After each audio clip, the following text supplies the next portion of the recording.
It is now time for the Port Podcast.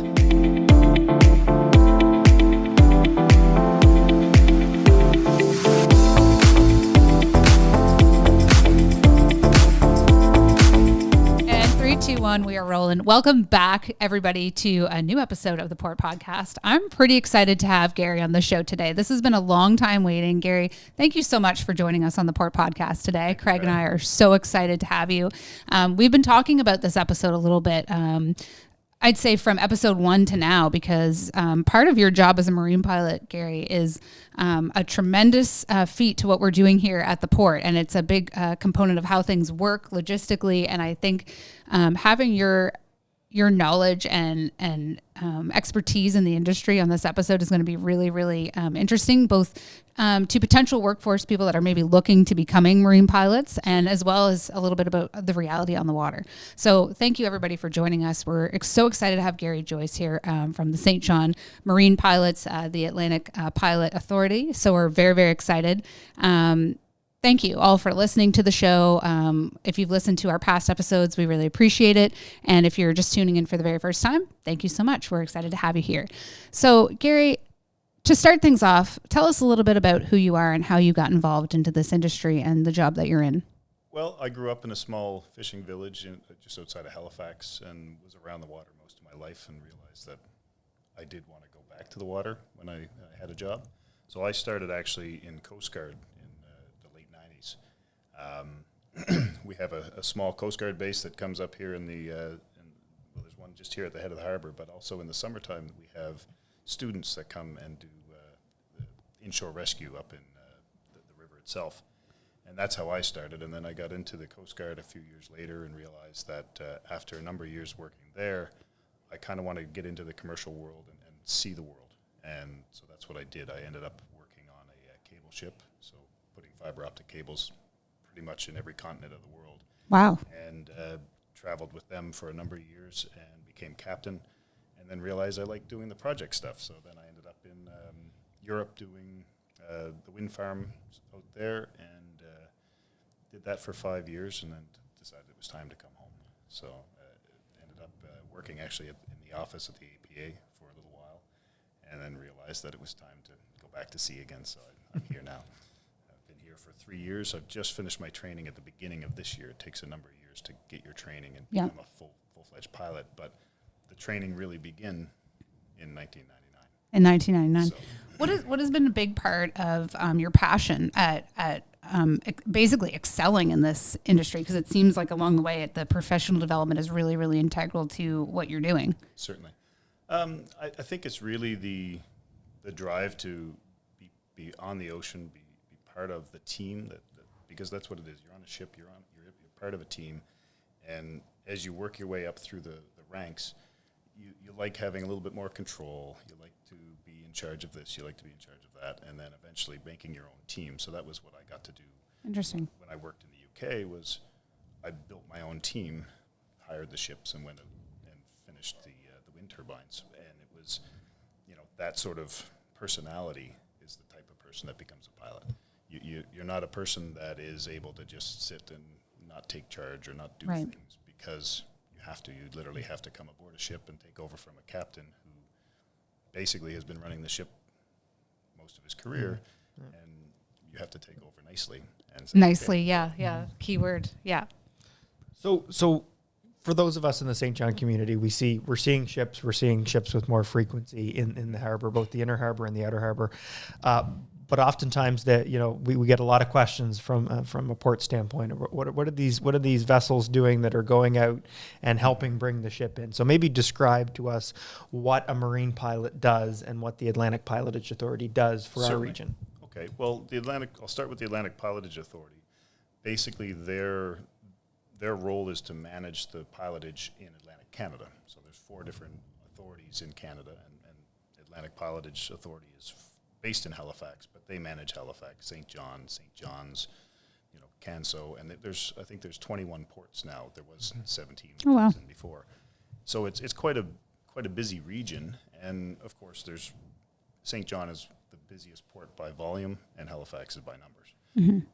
So as a pilot, we're here to protect not only the ship, but we're also protecting So our knowledge is used to basically bring a ship in. We go out on everybody knows the yellow pilot boats. They all assume we just stay aboard them.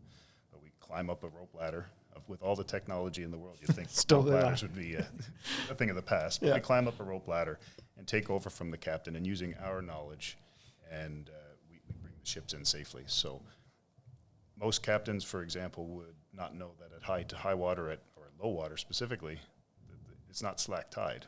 Right. And we had a number of times actually over the cruise season where the cruise captains were like, well, we'll just come in at this time, it'll be slack. And we're like, well, that's not the slack time. That's going to be the hardest time to come in. Right. Yeah, those variables can change very much, especially in the Bay of Fundy. That's right, yeah. Yeah. So you can imagine, if a ship gets damaged, it's quite costly, but if we were to, heaven forbid, take out a crane or damage a dock to the point where it's unusable, inexperience from captains coming in from Brazil or from anywhere else in the world wouldn't know the specifics of this harbor, and that's what our job is to do, is to bring those specifics on board and then do it safely. I remember, I think it was about a year ago, I was watching The Secret Life of Crews on Discovery Channel, and I remember them talking about how integral it is working with the pilots, because they know everything that they are trained to know, but they actually know those areas, and they're there very much to ensure the safety and of the people and of the vessel and of, like you said, the surrounding areas. And it really, I saw them, docking these massive cruise ships in the dark in like the port of Miami, where there was just multiple ships, and it gives you a sense of what you do for a job. I think of like, airplane pilots of boats, captains, bus drivers, people that are really responsible for a big feat, that are also responsible for the safety of a lot of people. I have a profound respect for people like you in that industry, and especially working in different elements. Like the Bay of Fundy is extremely cold. It's a little bit volatile at times, especially in the winter. And, you guys are making sure that people are feeling great when they're coming to port. So I really appreciate it, just from a sense of, I've had people that have worked on the water and have had, some accidents and things. And it was the pilots that made sure that they came home safe afterwards, and that if processes or things had to change to ensure safety, it's usually the pilots that are seeing that firsthand. So thank you for that. So what does a typical day look like for you and your colleagues? Well, we work on a 2-week rotation, and there's 8 of us complete. So right now there's 4 of us that are working on shift, and we rotate through. So this morning I was the first guy up, so I got to take the tanker off the buoy on the monobuoy, the Canaport. So now I'm at the bottom of the list, but there's 4 more jobs this afternoon. So the first job will go to the next guy, and then eventually I'll get called again for 5 o'clock, actually. So that's a typical day. Now, today it's almost banker's hours. Usually it's not. Usually we work with the tides. So if we had any motion on the high tide this morning, it would have been 5 o'clock instead of 9 when I did before. So how do you schedule your day? Yeah, that's what I was curious of. You guys had a taste of it, actually. Yeah. We were originally scheduled for 2, and now we're scheduled for 11, but then I could be delayed. So it's not really much of a schedule. You get a 4-hour call out in the daytime and 2 hours at night. And we're in contact with all the stakeholders in the port a lot. Generally, we have a good idea when things are moving. So, and that it's just like everything else with shipping, things change. Right. So maybe explain a little bit about, when you get the call to go out, right from embarking the vessel at Long Wharf Slip to getting out there. Sure. So we'll get our call a couple hours before, especially in the nighttime, and then we'll get up, get a coffee. Hopefully. Hopefully. And then once we get out to the office, we'll sit in the office for a little bit and start planning. If there's multiple moves on, sometimes there's 5 or 6 moves on one tide. And where the tides are so large, and especially in Courtney Bay, the depth isn't very much. We need to work them all at the same time. Right. There's only so many tugs, so that's when we'll sit down, we'll make some plans with the other pilots that are in, figure out the tides, figure out when slack water is, and then once that's all done, we'll get to the ships. When we get aboard, we'll do a handover with the captain and basically learn all the idiosyncrasies that he knows about his ship, explain to him what we're going to be doing, talk to the line handlers, make sure everybody's ready to go, and put the tugs in position where we're going to use them. Once we have clearance from traffic and there's no other traffic moving, we'll clear away from the dock. And this is the simple part. It's going to sound easy. Yeah, we clear away from the dock and then we go out the harbor. So obviously with the tides here and the currents, it's quite different. If you have a 15-minute delay, everything can change on you very quickly. Right. So you have to pay attention to that as well. If there's another ship that's coming in that's tying up, and it takes them a little bit longer. Well, what you planned on doing before may have changed to completely different plan now. Right. So once we clear away from the dock, we leave the harbor. The pilot boat follows us out, unless he's out already. And basically, once we're out and clear, past Partridge Island, past the pilot station, we climb down the ladder again, and the ship's on its merry way, and we come back in on the pilot boat. That's if we're not doing another job, an arrival, let's say. So that's basically it in a nutshell. It's fascinating. It takes you 3 years to learn that. 3. I bet there's a lot in between. A lot in between, yeah. And, just to let you guys know, before the show, obviously, I always say a lot of the gold happens in the conversation before we hit record. But Gary and I, we were talking a little bit about workforce and about your sons joining the workforce and your love of being out in the water. And can you shed a little bit of light onto how folks who might be interested in this industry might be looking to, get into it? And maybe give them a little bit of advice if they're looking to kind of navigate, pun intended, to kind of get into it. Well, there's schools throughout the Maritimes. There's one I went through the Coast Guard College. That was in Sydney. Yeah. That's a very good option because basically they'll pay for your schooling, and then you have to give them a few years after you're done your schooling, and you come out with a commercial ticket.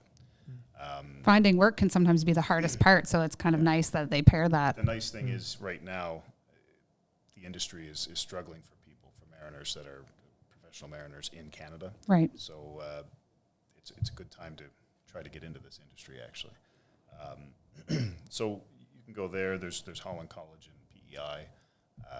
There's also the Marine Institute in Newfoundland. I might be missing another one, but there's multiple ways. NSCC does it as well over in Port Hawkesbury as well. And once you've done it's just basically an apprenticeship. So you start off with your third mate's ticket and you work your way up through to Master Mariner. And that could take you, if you're very quick and you get the sea time, it could take you 4 years. It doesn't usually take 4 years. It's usually a little bit longer. Okay. And then as a pilot, you need to have some experience as master before you can even apply. And you have to, here in St. John, the minimum certificate is a master near coastal, but most of us are master mariners. Okay. So in order to get that and then have the experience, it's probably 15 years. Yeah. You can even apply as a pilot.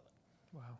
And I just think it's important to talk about the way that, whether it be labor relations or the way that, the growth at the port is happening, because Craig and I, we both went to St. John High. We looked at the port every day, and I think understanding what opportunities might be available and what work needs to be done to be part of a really good workforce. I think that's part of our duty to do on the show too, is to let people know how and what different ways and information to share to get into the workforce as well.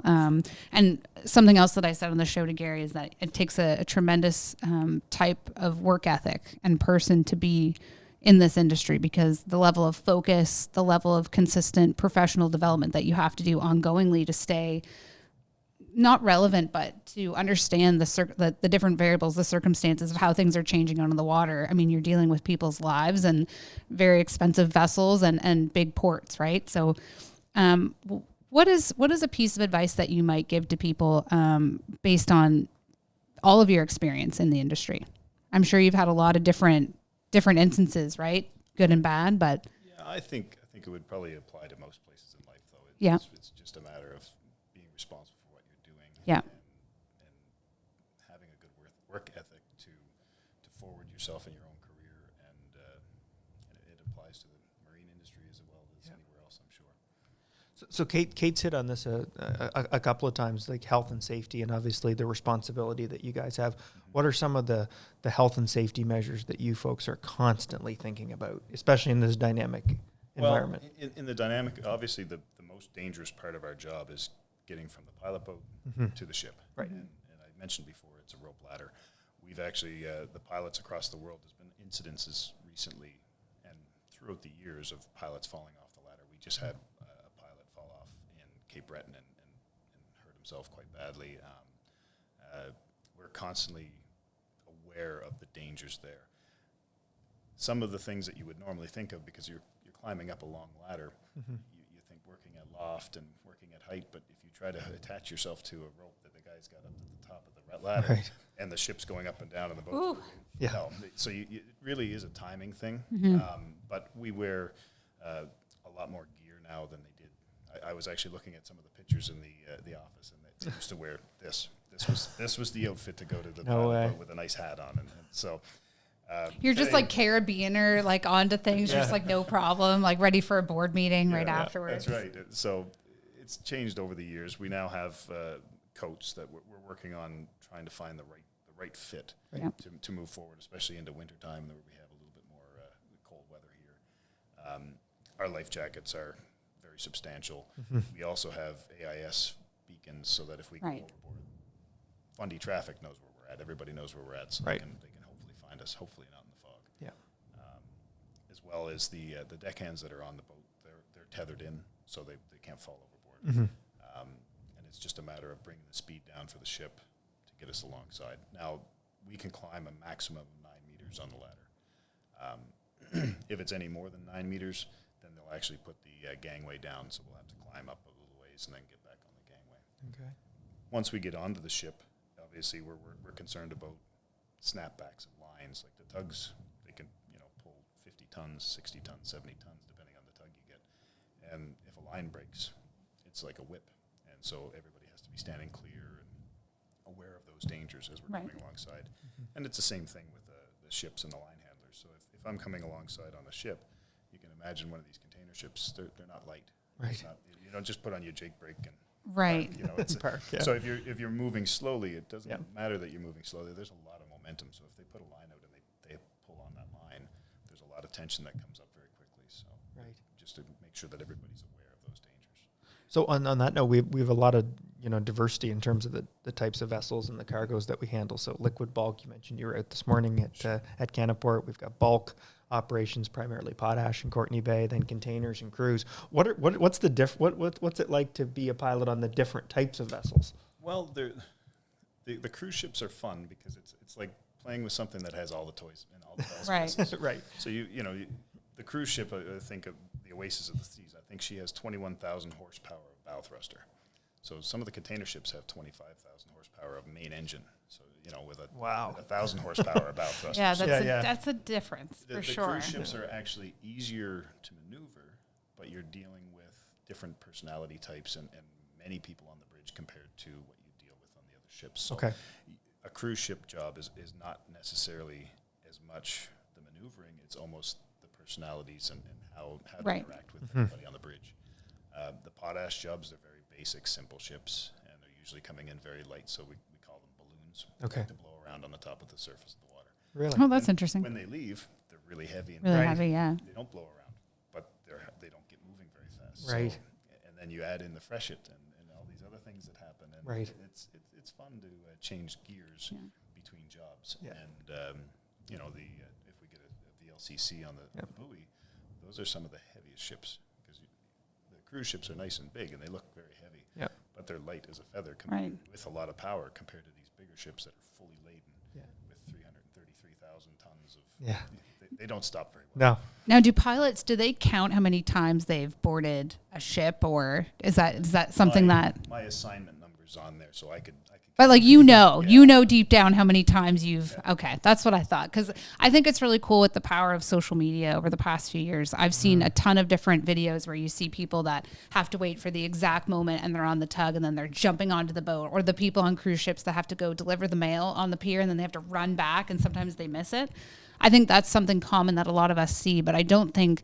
I mean, my grandfather worked at the dry dock, and his work was not showcased to me on a screen all the time or on YouTube. I had no idea what he did probably until the last few years.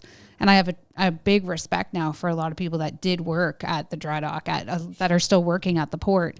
And I think it's really cool to bring some of that to life. And I think getting more people to understand how to get into that workforce is important, because if we don't have those people, then we don't have that industry and we don't have that for the economy. And I know that's important for me living here in New Brunswick. And I think it's just so cool now with the power of video and social media to bring that to life. And I'm seeing more coming from like the pilot. It's so cool to see that perspective. I started that actually last year. So I run the pilot page. But I think it's so cool. On people to send me. It's phenomenal. Send me pictures, but people always just assumed you jumped on the yellow boat, you went out, and the ship followed you in, and Yeah. I didn't But like, realize you all know, these seeing things. you, like you said, on those rotations and it being like really understanding what that looks like, it gives a lot more context to your day to day and that work. Cause otherwise we wouldn't have cruise ships coming in that wouldn't help local businesses, you know, succeed. We wouldn't have had Container Village. So I think everything plays a really big part holistically. And if people know what people are responsible for, there's a better respect for it and a bigger respect to keep it and to nurture it too. I think your social media page has been, you know, the biggest reason why we're getting a lot more questions about pilots. I think there's general curiosity. People agree with that. want to be working in the marine industry in St. John more again. I think one of the other big changes is your move. It's not totally finished yet, but to Long Wharf Slip. Yes. Because a lot of people will walk Harbor Passage and watch the pilotage movements and ask about your vessels all the time. One question that I get from time to time is, what is the history of pilots? Why around the world do local mariners with all this knowledge of the harbor board ships to bring them in? Well, you can imagine for the first people that came here, so Samuel de Champlain came in, I think it was 1604. Gary was there waiting. Yeah. Hey, I'm ready. No, but there were indigenous people that were able to tell them the risks of the reversing falls. All of these things still existed back then. And you can imagine they were bringing sailing ships up. So they needed this local knowledge. So that, you know, that's an example from here. It's the same all over the world. Right. I've been in a lot of places in the world, and there's pilots in pretty much every spot. And especially if there's any technical difficulties getting in. Now, as a cable ship captain, we kind of got into the small little spots that didn't have pilots, and that was kind of fun myself to be able to maneuver that. And I remember going into the Azores, and the pilot there was going, "This is the biggest ship that's ever come in here, so can you bring it in? And I'll just show you where not to hit." I'm like, "Okay, we'll do that." Wow. So we had to go away from a hurricane. So, Okay. but that's the history of it, is that without that knowledge, I can't imagine trying to navigate the reversing falls for the first time. Well, there'd be more stories of disaster, I'm sure. Yeah, that's for sure. Yeah. The other question I get all the time is to the relationship between the tugs and the pilots. What's that type of relationship like? Well, we have meetings 1 or 2 times a year to discuss, you know, past happenings and future happenings. Basically, we work together. We don't work for the same companies, obviously. We work together to make sure of the safety of the ship and safety of everybody on both ships, to bring them alongside. And, you know, they're very professional, and they're there basically to save your bacon when you get into trouble, because if the wind comes up, or we've had times where the lines have parted, and you know, there's another guy that's already on. He already knows what's going on, and he's coming out with another tug, or things have gone awry a little bit.